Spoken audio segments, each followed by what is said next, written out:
Hello, welcome back to our YouTube channel Orphan Chemistry. Feel positive with chemistry and get all the solution here. दोस्तों आज मैं आप लोगों को nucleophilic substitution reaction का एक अहम रिएक्शन मैकेनिज्म के बारे में बताने जा रहा हूं जो कि SNI है। इससे पहले कि हम लोग SNI के बारे में चर्चा करें, आप लोगों को मेरे प्लेलिस्ट में दिया गया 2 वीडियोस जो है SN1 और SN2, उन 2 वीडियोस को आप लोग अच्छे से देख लीजिए, फिर आपको SNI जो है बहुत ईजी लगेगा, क्योंकि मेरे ख्याल से SNI जो है वो मॉडरेट रिएक्शन मैकेनिज्म है SN1 और SN2 के। ओके, तो हम लोग पढ़ते हैं SNI रिएक्शन मैकेनिज्म के बारे में। तो इसका होता है internal nucleophilic substitution reaction. Okay, यह इंटरनल से मीनिंग है। हम लोग न्यूक्लियोफिलिक सब्स्टिट्यूशन रिएक्शन के बारे में तो जानते ही हैं। यहाँ पे एक नया टर्म जो ऐड हुआ है वो क्या है? इंटरनल। इंटरनल का मतलब क्या हुआ कि इंट्रामॉलिक्यूलर। ये आई का मतलब है इंटरनल या फिर इंट्रामॉलिक्यूलर। हम लोग जो भी कुछ बोले वो एक ही, इंटरनल बोले या फिर इंट्रामॉलिक्यूलर बोले। तो इंट्रामॉलिक्यूलर का मतलब क्या हुआ कि एक ही सबस्ट्रेट के स्पीसीज में एक इलेक्ट्रोफिलिक सेंटर भी होगा और एक न्यूक्लियोफिलिक सेंटर भी होगा। न्यूक्लियोफिलिक सेंटर क्या करेगा? इलेक्ट्रोफिलिक सेंटर पे अटैक करेगा और प्रोडक्ट का फॉर्मेशन करेगा। जैसे एक हम लोग एग्जांपल ले लेते हैं, मान लेते हैं ये एक इलेक्ट्रोफिलिक सेंटर है। हम लोग पॉजिटिव चार्ज दिखा देते हैं कि ये एक इलेक्ट्रोफिलिक सेंटर है।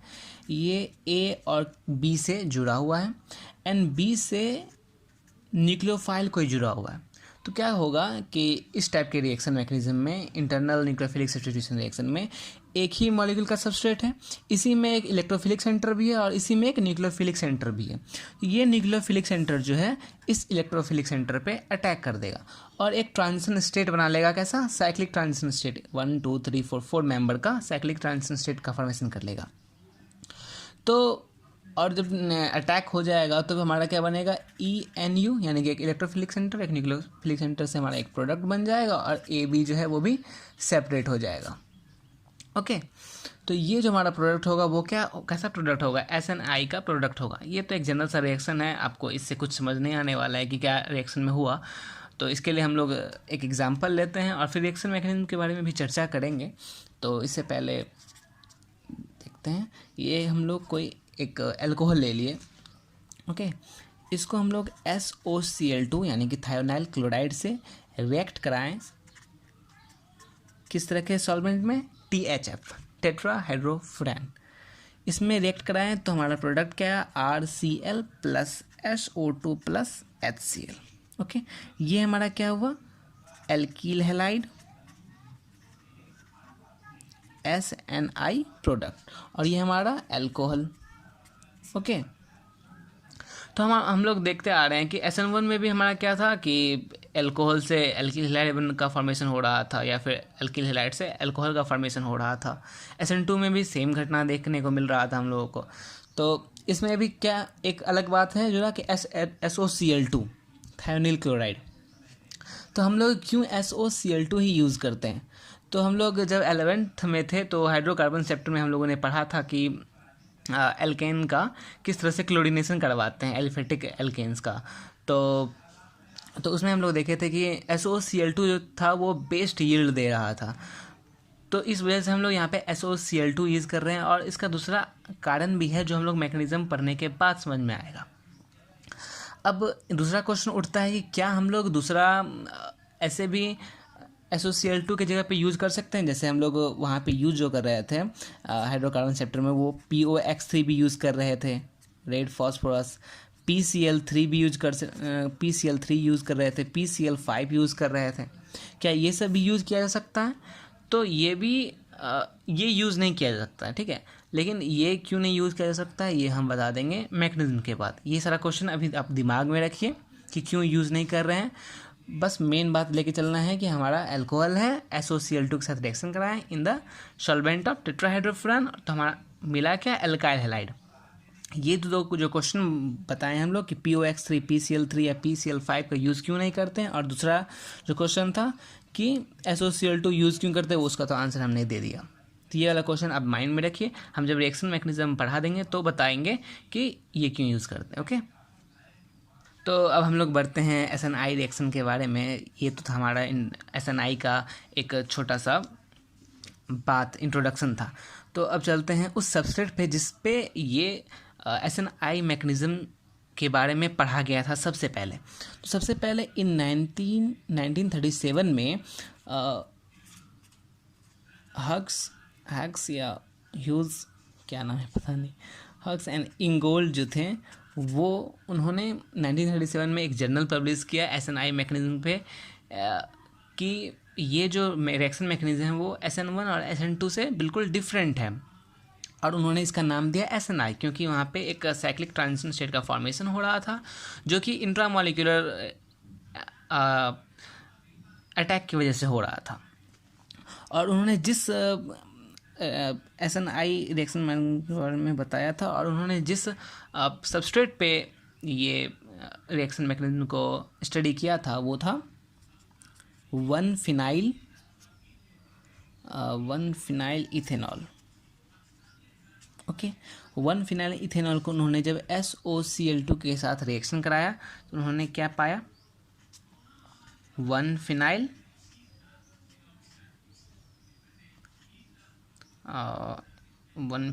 क्लोराइड। ओके, 1-फिनाइल इथेनॉल को रिएक्शन करवाए हम लोग SOCl2 के साथ, तो 1-फिनाइल क्लोराइड हमें प्रोडक्ट के रूप में मिला। तो अब हम लोग जो रिएक्शन मैकेनिज्म पढ़ने वाले हैं वो इस सबस्ट्रेट को ही ध्यान में रख करके। ओके, तो अब हम लोग मैकेनिज्म के बारे में पढ़ते हैं। तो अब हम लोग बढ़ते हैं मैकेनिज्म पे। तो मैकेनिज्म में ये हमारा SNI का मैकेनिज्म है जो कि हम लोग 1-फिनाइल इथेनॉल पे ले लिए। तो ये हमारा क्या है, सबस्ट्रेट मॉलिक्यूल 1-फिनाइल इथेनॉल। ओके, और ये हमारा क्या है, थायोनाइल क्लोराइड। ठीक है, 1-फिनाइल इथेनॉल जो है वो एक ऑप्टिकली एक्टिव सबस्ट्रेट है। तो यहाँ पहला स्टेप में क्या हो जाएगा, पहला स्टेप में क्या होगा, attack of OH upon SOCl2। Okay, SOCl2। ठीक है, attack of OH on SOCl2। तो OH का एक लोन पेयर क्या करेगा, SOCl2 पर अटैक करेगा। जैसे ही अटैक करेगा तो ये वाला जो डबल बॉन्ड है वो टूट के यहाँ पर आ जाएगा, और यहाँ पर ऑक्सीजन के पास एक पॉजिटिव चार्ज जनरेट हो जाएगा, और यहाँ से ये लिंक कर जाएगा, ऑक्सीजन और सल्फर के बीच में बॉन्ड बन जाएगा।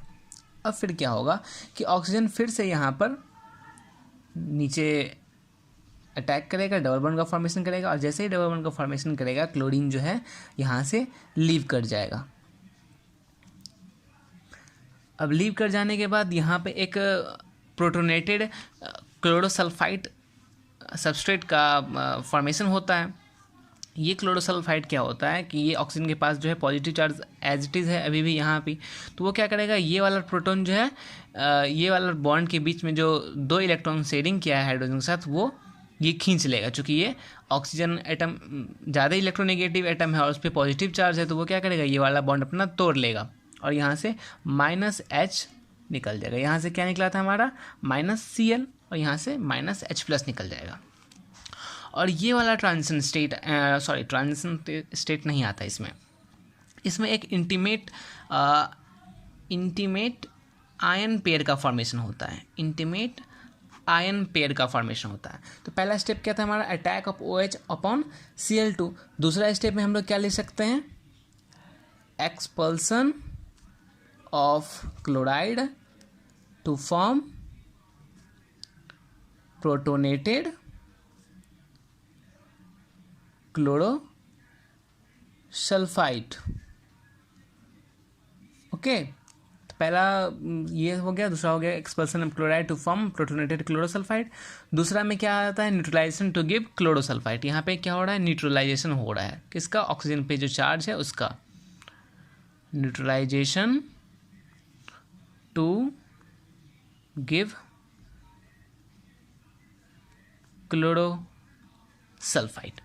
और जैसे ही न्यूट्रलाइजेशन होता है यहाँ पर एक साइक्लिक इंटीमेट आयन पेयर का फॉर्मेशन हो जाता है। और ये इंटीमेट आयन पेयर में क्या होता है कि इस पे क्लोरीन की पे जो 3 लोन पेयर है वो क्या करते हैं, वो इस कार्बन सेंटर पे अटैक कर देते हैं। और ये यहाँ से जो एक लिविंग ग्रुप है OSO2Cl, ये जो है वो बाहर निकलता है एज अ लिविंग ग्रुप। तो जैसे ही ये अटैक यहाँ पे करता है ठीक उसी समय ये वाला बॉन्ड टूट जाता है। ये SN2 रिएक्शन की तरह नहीं होता है जिसमें हम लोग देखते हैं कि कार्बन पेंटावैलेंसी शो करता है ट्रांजिशन स्टेट में। यहाँ पे ऐसा नहीं कुछ होता, यहाँ पे क्लोरीन अटैक करता है, उसी तरह ऑक्सीजन और कार्बन के बीच का बॉन्ड जो है वो ब्रेक हो जाता है। और जैसे ही ब्रेक हो जाता है तो कार्बन, चूँकि क्लोरीन अपना लोन पेयर से अटैक किया था तो इसके पास पॉजिटिव चार्ज आ जाता है। तो इसको क्या करेंगे, बोल सकते हैं हम लोग departure of group to form intimate ion pair. Okay, तो ये डिपार्चर ऑफ ग्रुप हो जाता है यहाँ से और एक इंटीमेट आयन पेयर का फॉर्मेशन करता है। चूँकि क्लोरीन जो यहाँ पे अपना लोन पेयर डोनेट करके कार्बन को देता है, यानी कि कार्बन पर अटैक करवाता है, तो इस पर पॉजिटिव चार्ज आता है और ऑक्सीजन और कार्बन के बीच का बॉन्ड भी टूट जाता है। तो क्लोरीन और बचा हुआ क्या रहता है, क्लोरीन और सल्फर के बीच का बॉन्ड। चूँकि क्लोरीन पे पॉजिटिव चार्ज है तो वो नहीं चाहेगा कि मेरे पे पॉजिटिव चार्ज रहे, तो वो क्या करेगा, ये वाला बॉन्ड भी तोड़ लेगा अपना। और तोड़ने के बाद क्या हो जाएगा, SO2 जो है वो रिलीज हो जाएगा। यहाँ से SO2 रिलीज हो जाएगा तो हमें क्या प्रोडक्ट एज मिलता है, और क्लोरीन वहीं जुड़ जाता है जहाँ से OH निकलता है। हम लोग देख रहे हैं यहाँ पे OH जुड़ा हुआ था, ठीक उसी जगह पे क्लोरीन भी वहीं जुड़ गया है। तो यहाँ पे कॉन्फ़िगरेशन किसी टाइप का बदला नहीं है। तो हम लोग क्या बोलेंगे, SN1 में क्या हो रहा था, SN1 में हो रहा था कि वहाँ पे रेसमाइजेशन हो रहा था, है ना, दो पॉसिबिलिटीज़ बन रही थी प्रोडक्ट की। SN2 में क्या हो रहा था, इन्वर्जन हो रहा था कॉन्फ़िगरेशन का। और यहाँ क्या हो रहा है, रिटेंशन हो रहा है कॉन्फ़िगरेशन का। यहाँ पे एक नया शब्द जुड़ गया है, रिटेंशन ऑफ कॉन्फ़िगरेशन। क्या हो रहा है, रिटेंशन ऑफ कॉन्फ़िगरेशन। रिटेंशन का मतलब क्या हुआ कि जो हमारा सबस्ट्रेट में था कॉन्फ़िगरेशन वही एज इट इज़ रह गया प्रोडक्ट में भी, तो उसको बोलते हैं रिटेंशन ऑफ कॉन्फ़िगरेशन। तो ये हमारा रिएक्शन मैकेनिज्म है, SNI रिएक्शन मैकेनिज्म का। अब हम लोग रिएक्शन मैकेनिज्म से जो बात आता है और जो हम लोग बताएं कि ये क्वेश्चन ध्यान में रखना है, तो वो क्यों रखा जाता है उसका आंसर हम लोग देते हैं।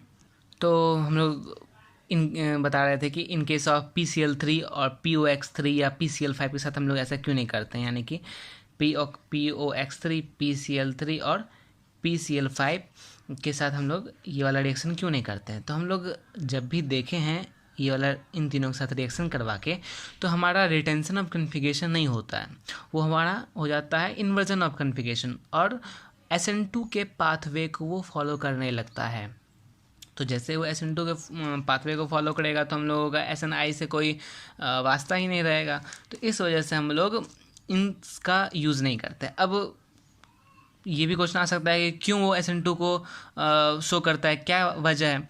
तो यहाँ पे हम लोग SO2 है, ठीक है, तो क्लोरोसल्फाइड तक जो है ना रिएक्शन सेम ही आता है सब स्टेट में, क्योंकि वहाँ पर सिर्फ अटैक होता है, क्लोरीन का निकलना होता है। तो यहाँ भी इन सब में से भी एक एक क्लोरीन का निकलना होता है। लेकिन यहाँ पे जो क्लोरीन निकला है इस स्टेट में वो HCl के साथ रिएक्शन करके HCl बाय प्रोडक्ट के रूप में बना लेता है। लेकिन जैसे हम लोग PCl5 या PCl3 के साथ रिएक्शन करवाते हैं तो एक प्रोटॉन एक Cl के साथ रिएक्शन करके HCl बना लेगा, लेकिन बाकी के जो दो क्लोरीन्स निकलेंगे वो क्या करेंगे, तो वो क्लोरीन क्या करते हैं, ये वाला ग्रुप तो एज इट इज़ लगा ही रह जाता है, और जो बाहर में क्लोराइड आयंस ऐसे फ्री मूव करते रहते हैं, एक दो जो भी मूव करते हैं, वो क्या करते हैं कि यहाँ इस कार्बन सेंटर पे अटैक कर देते हैं, वो भी बैक साइड अटैक कर देते हैं, क्योंकि फ्रंट साइड पे तो ये ग्रुप लगा हुआ है। तो इन सब मॉलिक्यूल के साथ क्या हो जाता है कि क्लोराइड आयंस इस पर बैक साइड अटैक कर देता है। तो जैसे ही वो बैक साइड अटैक करता है तो कन्फिगरेशन क्या हो जाता है हमारा, चेंज हो जाता है। और ये क्लोरीन जो अभी हम लोग दिखा रहे हैं कि ये इन द प्लेन है कार्बन के साथ, वो प्लेन में नहीं रह जाके क्लोरीन क्या हो जाता है, आउट ऑफ द प्लेन हो जाता है। इस वजह से वहाँ पे इन्वर्जन हो जाता है कन्फिगरेशन का, और हम लोग नहीं चाहते हैं कि कन्फिगरेशन का इन्वर्जन हो, और हम लोगों को SNI में पढ़ना होता है रिटेंशन ऑफ कन्फिगरेशन। तो यही वजह है, यही आंसर है कि हम लोग POX3, PCl3 और PCl5 का यूज़ नहीं करते हैं। ओके, अब हम लोग बढ़ते हैं इसके स्टीरियोकेमिस्ट्री पे और थोड़ा सा बात कर लेंगे काइनेटिक्स पे और किस टाइप के सॉल्वेंट यूज़ करते हैं इस बारे में। तो जैसे हम लोगों ने मैकेनिज्म में देखा, तो इसके अगर काइनेटिक्स की बात की जाए तो यहाँ काइनेटिक्स में हम लोगों ने देखा कि जो रेट ऑफ द रिएक्शन है वो थायोनाइल क्लोराइड की कंसंट्रेशन और सबस्ट्रेट की कंसंट्रेशन, दोनों के कंसंट्रेशन पे डिपेंड करता है। यानी कि R जो है वो डिपेंड करता है R CH PH OH के कंसंट्रेशन पे एंड SOCl2 के कन्फिगरेशन पर भी। यानी कि इसका कंसंट्रेशन अगर हम लोग इंक्रीज़ कराते हैं तो रेट ऑफ द रिएक्शन भी इंक्रीज़ हो जाता है, और डिक्रीज़ कराते हैं तो रेट ऑफ द रिएक्शन भी डिक्रीज़ हो जाता है। सेम जो है कंडीशन इसके साथ भी है, इसका भी कंसंट्रेशन हम लोग इंक्रीज़ कराते हैं तो इसका कंसंट्रेशन इंक्रीज़ हो जाता है, और घटाते हैं तो rate of the reaction decrease कर जाता है। तो इसका मतलब होता है, पता चला कि जो रेट ऑफ द रिएक्शन है वो इन दोनों दोनों रिएक्टेंट के कंसंट्रेशन पे डिपेंड करता है, और इस वजह से ये सेकेंड ऑर्डर काइनेटिक्स को फॉलो करता है। ऑफ सेकेंड ऑर्डर काइनेटिक्स है SNI। ओके, अब हम लोग चलते हैं इसके स्टीरियोकेमिस्ट्री पे। स्टीरियोकेमिस्ट्री में क्या है कि हम लोग पहली बात स्टीरियोकेमिस्ट्री में मैकेनिज्म से जो हमको मिला है वो क्या मिला है कि रिटेंशन ऑफ कन्फिगरेशन सबसे बड़ी बात है इसमें। अगर कहीं भी पूछा जाए कि SNI रिएक्शन में क्या अलग बात है SN1 SN2 से, तो सबसे पहली बात जो आती है वो क्या आती है, वो रिटेंशन ऑफ कन्फिगरेशन। यानी कि कन्फिगरेशन बिल्कुल ही बदलता नहीं है, जैसा हमारा सबस्ट्रेट में था वैसा ही प्रोडक्ट में हमें मिला है। वो हमें रिएक्शन मैकेनिज्म को भी देखने से ऐसे ही पता चलता है। दूसरा पॉइंट क्या है कि यहाँ पर इंटरनल ट्रांसफॉर्मेशन होता है, okay, through a cyclic transition state.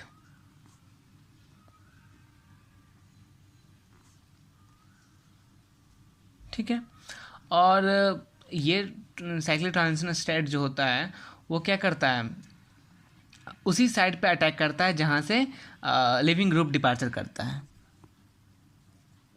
तो वही रिटेंशन वाली बात ही आ गई। और इट इज़ एन इप्सो सब्स्टिट्यूशन का ये मतलब वही हुआ कि जहाँ पे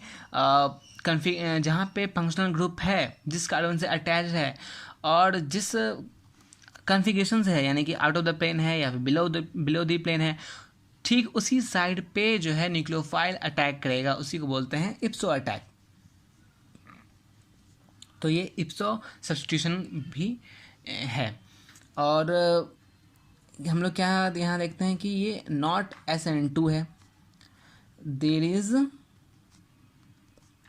no back side attack and no pentavalent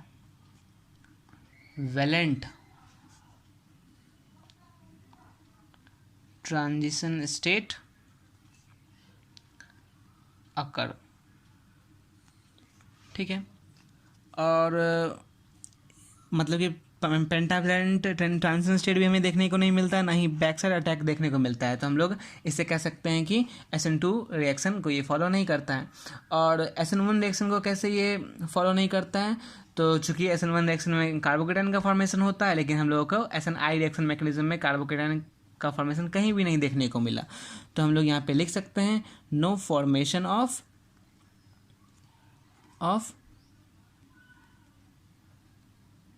carbocation.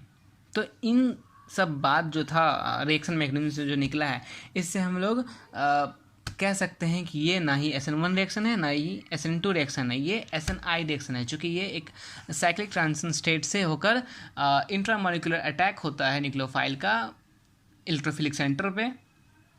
तो ये एक इंट्रामोलिकुलर न्यूक्लियोफिलिक सब्स्टिट्यूशन रिएक्शन है जिसको SNI कहते हैं। अब लास्ट बात क्या है इसमें, सॉल्वेंट का बात क्या है। सॉल्वेंट में हम लोग जनरली यूज़ करते हैं इसमें THF टेट्राहाइड्रोफुरान या फिर डाईऑक्सोन। अगर आपको ये वाला स्ट्रक्चर दे दे तो घबराने की बात नहीं है, ये डाईऑक्सोन है, ठीक है।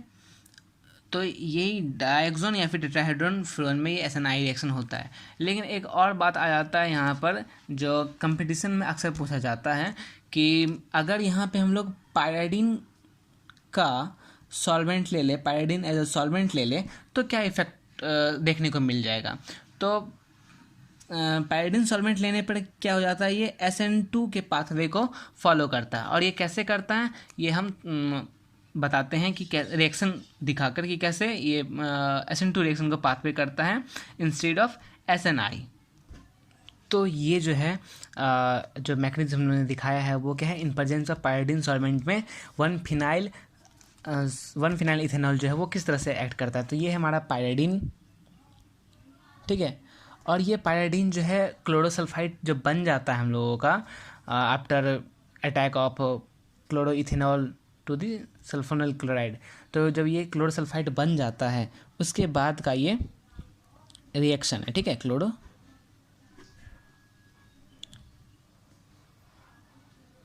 सल्फाइड के फॉर्मेशन के बाद का।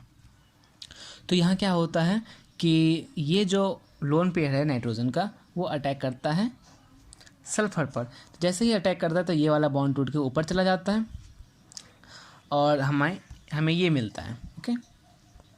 जैसे ये मिला तो यहाँ क्या देख रहे हैं हम लोग, ये नाइट्रोजन और सल्फर के बीच में एक नया बॉन्ड का फॉर्मेशन हो जाता है और ऑक्सीजन के पास नेगेटिव चार्ज जनरेट होता है। अब क्या होगा दूसरा स्टेप में, ये वाला नेगेटिव चार्ज फिर से यहाँ पे आएगा और यहाँ से क्लोरीन लीव कर जाएगा, ठीक है। जैसे ही लीव कर जाएगा तो यहाँ पे क्या हमारा बन गया, SO डबल बॉन्ड, और यहाँ जो पायराडीन अभी भी बचा हुआ है सल्फर के साथ बॉन्ड बनाया हुआ है।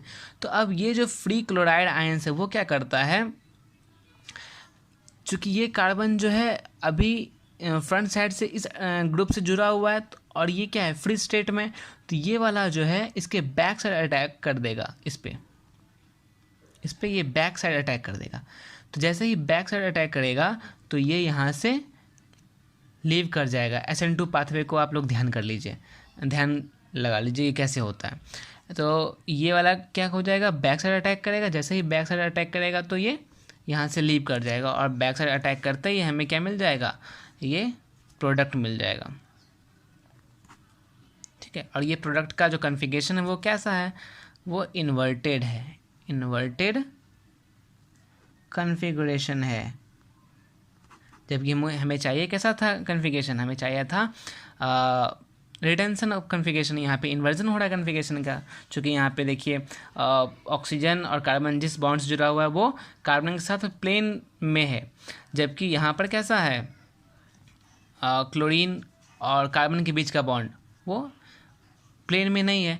तो ये इन्वर्टेड कॉन्फ़िगरेशन है, इस वजह से हम लोग पायराडीन का यूज़ नहीं करते हैं, क्योंकि ये पायराडीन जो है SN2 पाथवे को फॉलो कर लेता है इस वजह से, ठीक है।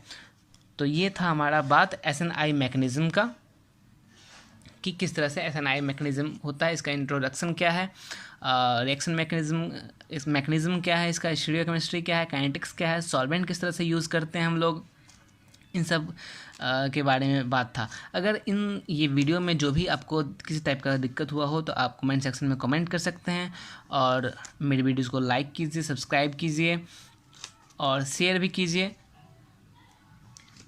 Thank you.